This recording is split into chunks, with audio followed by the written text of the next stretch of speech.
ओम शांति मंगेश भाई। ओम शांति ईश्वर भाई जी। मंगेश भाई, आज 16/2/2026 और आज विशेष सोन्नति के लिए ज्ञान चर्चा में प्राणेश्वर बाप ने आया ही है हम बच्चों को प्राण दान देने। तो कल भी बाबा का जो आने का जन्मदिन है पूरे धूमधाम से, भारत तो क्या विदेश में भी लोग मनाते हैं हमारे भाई बहनें, और भारत में खास पूरे भारतवर्ष में बहुत धूमधाम से मनाया गया शिवरात्रि का जन्मदिन बाबा का। तो यह आज फिर बाबा ने वो बात याद दिलाई कि बाबा क्यों आते हैं, तो प्राण दान देने आते हैं।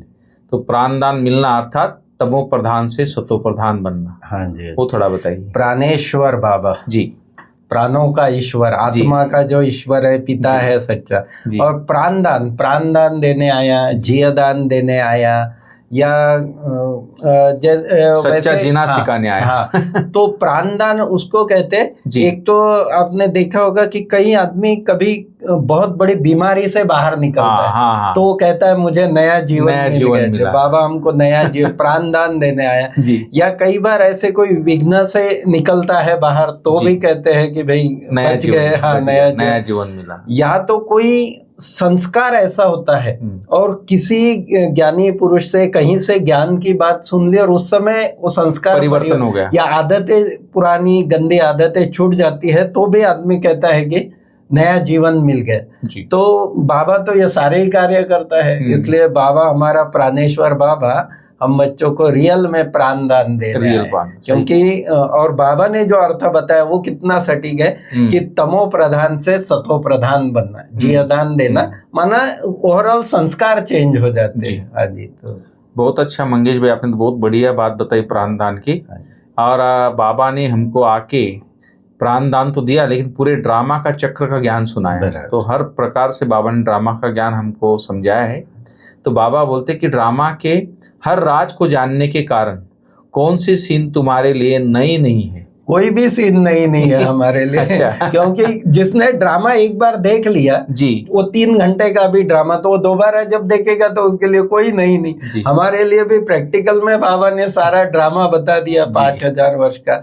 लेकिन दुनिया के हिसाब से जो बात आगे आने वाली है उसके बारे में बाबा अलर्ट कर रहे हैं कि इस समय सारी दुनिया में जो हंगामे है, क्योंकि दुनिया के लोग, गृहस्थी लोग ऐसे परेशान होते हैं समाचार देख के, न्यूज देख के कि ये क्या हो रहा है समाज में, क्यों हो रहा है। लेकिन बाबा कहते हैं ये जो दुनिया में हंगामे है, विनाश काले विपरीत बुद्धि बन अपने ही कुल का खून करने के लिए अनेक साधन बनाते रहते।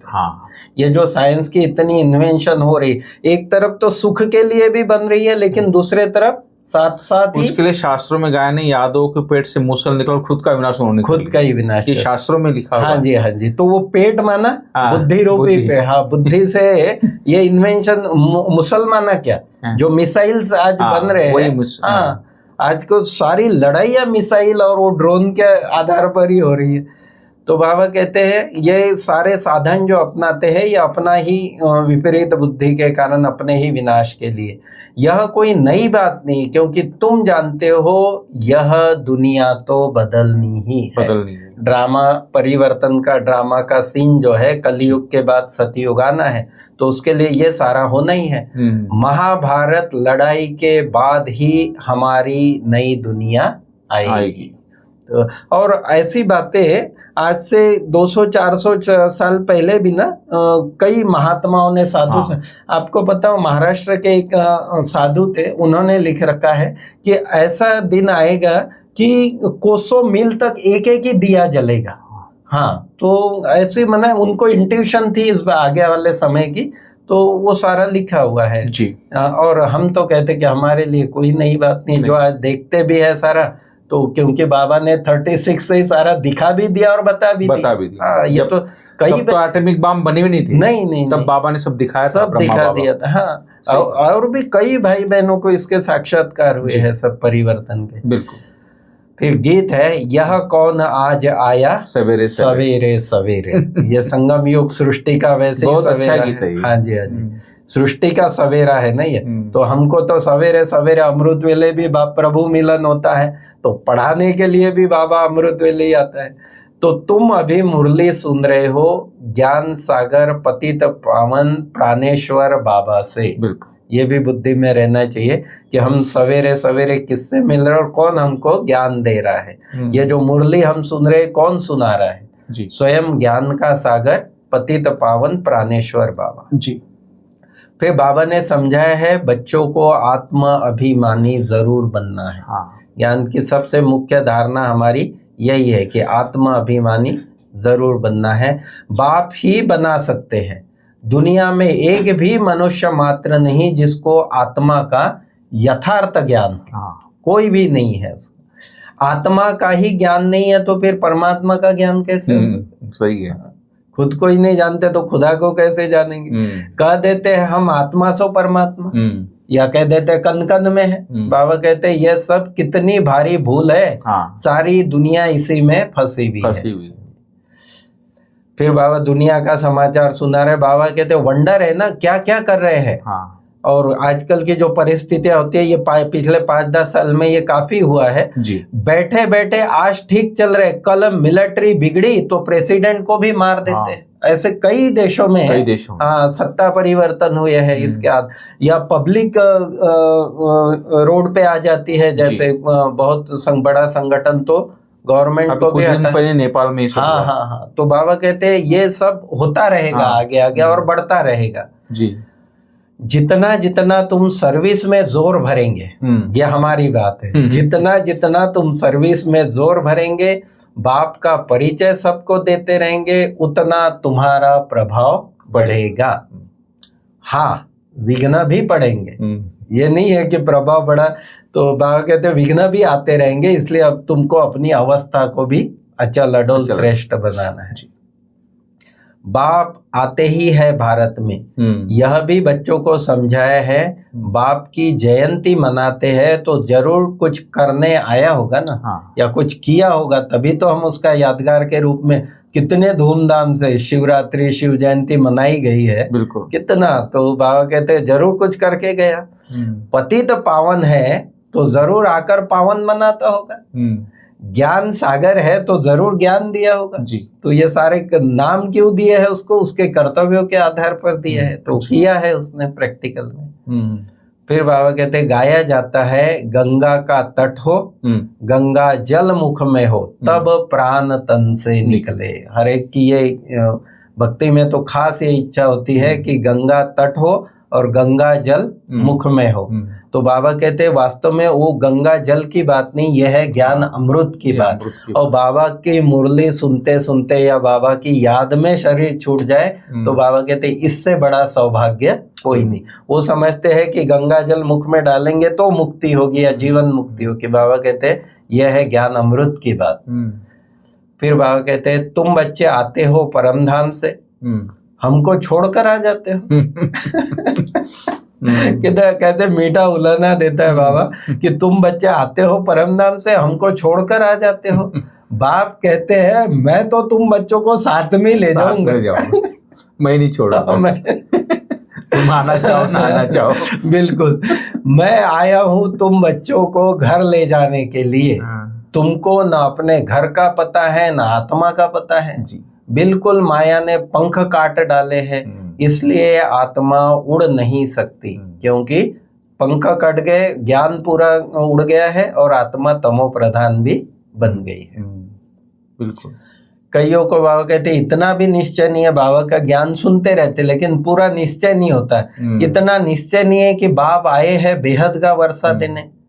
जैसे कोई मेडिकल कॉलेज में नया आदमी जाकर बैठ जाए, या 12वीं का स्टूडेंट 10वीं का स्टूडेंट जाकर मेडिकल कॉलेज में बैठ जाए तो वारे न्यारे इधर उधर देखता है, कुछ समझ में नहीं आएगा वो।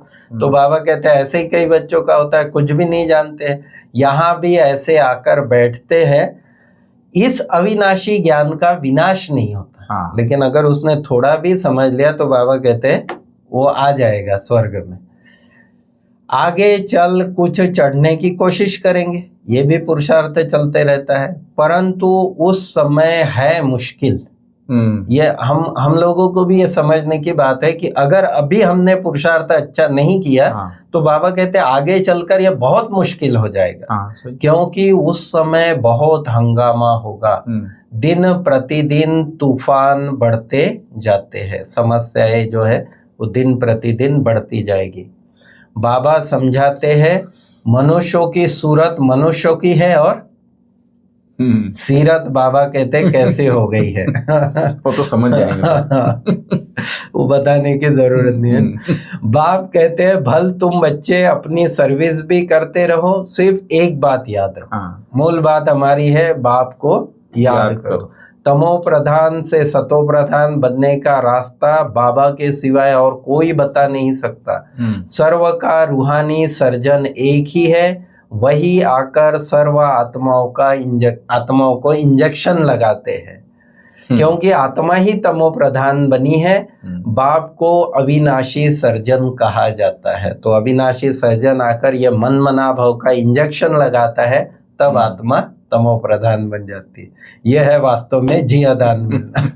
ओम शांति। बहुत अच्छा मंगेश भाई, बाबा ने तो पूरा ड्रामा का राज हम बच्चों को समझा दिया है आज, और अच्छे से बताया कि किस तरह तुम्हें सेवा भी करनी है, किस तरह विघ्न भी आएंगे, और किस तरह तुम्हारी अवस्था और सतो प्रधान बनना भी है, याद के बल से, योग के बल से और ज्ञान के बल से। और ये ड्रामा का ज्ञान तो पूरा बुद्धि में हो रहेगा, तभी आप अंतिम समय भी इसको आप हर बात को साक्षी होकर देख सकोगे। तो बाबा बोलता है कि ये पुरानी दुनिया तो परिवर्तन तो होना ही है, इसलिए अपने इससे अलग रखना है, माना अलग समझना है इस दुनिया से, माना मैं अलग हूँ, माना जैसे कमल फूल समान बाबा ने बोला है। और झाड़ की वृद्धि के लिए साथ साथ जो भी विघ्न आएंगे, झाड़ की वृद्धि तो होगी, लेकिन जैसे बोलते हैं ना कोमल पत्ता को चिड़िया भी खाती है, अब बहुत पीछे पड़ती है। तो इसलिए बाबा बोलता है कि इसमें विघ्न आएंगे, तूफान आएंगे, उनसे डरना नहीं है, पार होना है।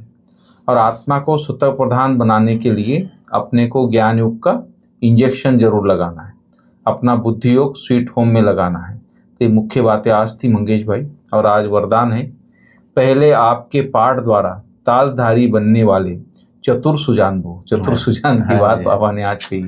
ये माना बुद्धि वाला काम है ये जी। पहले आप कहना किसी को तो ऑटोमेटिक, या आप देखते भी है संगठन में कि कई बार डायमंड हॉल में ऐसे होता है कि भैया हम बड़ों को कुर्सी देने, वो कहते हैं नहीं आप ही बैठो, या कोई वो बैठ जाएंगे तो कोई दूसरा आपको कुर्सी ला के दे। जी। तो ये एक बाबा सिखा रहा है कि कैसे बड़ों का रिगार्ड भी रखना है। नहीं तो कई ऐसे पकड़ के रखता है कि कहीं मेरा चला ना जाए। बाबा कहते हैं नहीं, नियम ये है कि पहले आप अगर कहेंगे तो ऑटोमेटिकली वो आपको स्वयं नम्र चित्त बन दूसरे को श्रेष्ठ सीट दे दी, उनको सीट पर बिठाएंगे तो वह उतर कर आपको स्वतः ही सीट दे देंगे। बिल्कुल। अगर आप बैठने की कोशिश करेंगे तो वह बैठने नहीं देगा, इसलिए बिठाना ही बैठना है। बैठना ही बैठना। नहीं तो वो ईगो टकरा जाएगा ना। तो सही है। हाँ, तो पहले आपका पाठ पक्का करो, फिर संस्कार भी सहज ही मिल जाएंगे। कितना सुंदर बाबा प्रैक्टिकल बात जैसे बताता है कि अगर आपने वो पकड़ने की कोशिश की, उसका संस्कार टकराएगा आपसे। अगर आपने कहा कि भाई जी आप बैठिए, तो वो उसका संस्कार जो है ना वो सॉफ्ट हो जाएगा। सही है, बिल्कुल। तो पहले आपका पाठ पक्का कर, फिर संस्कार भी सहज मिल जाएंगे, ताजधारी भी बन जाएंगे। यही चतुर सुजान बनने का तरीका है, इसमें मेहनत भी नहीं और प्राप्ति ज्यादा है। फिर स्लोगन है अव्यक्त स्थिति का अनुभव करने के लिए। ये मुझे आज के मूल्य में सबसे इम्पोर्टेंट महावाक्य लगा कि अव्यक्त स्थिति का अनुभव करने के लिए अंतर्मुखी एकांतवासी बनो। जितना हम योग में ऐसे बैठ के करते हो तो अलग चीज, लेकिन ये एकांतवासी बनना, थोड़ा सुबह शाम के टाइम, और अंतर्मुख होना, थोड़ा सा ज्ञान का मुरली का चिंतन करना, या अंदर क्या क्या चल रहा है उसका चिंतन करना, उसको परिवर्तन। तो ये बड़ा मतलब अच्छा साधन है परिवर्तन का, स्थिति को श्रेष्ठ बनाने का। फिर अव्यक्त इशारा है, एकता और विश्वास की विशेषता द्वारा सफलता संपन्न बनो। जब संगठन एक मत होगा तो मेहनत कम, सफलता ज्यादा। एक ही लाइन में बाबा ने बोल दिया कि संगठन एक मत होना चाहिए तो ऑटोमेटिक सफलता ज्यादा मिलेगी। बहुत अच्छा मंगेश भाई, बहुत बढ़िया। ओम शांति, धन्यवाद, ओम शांति। Thank you. बाबा का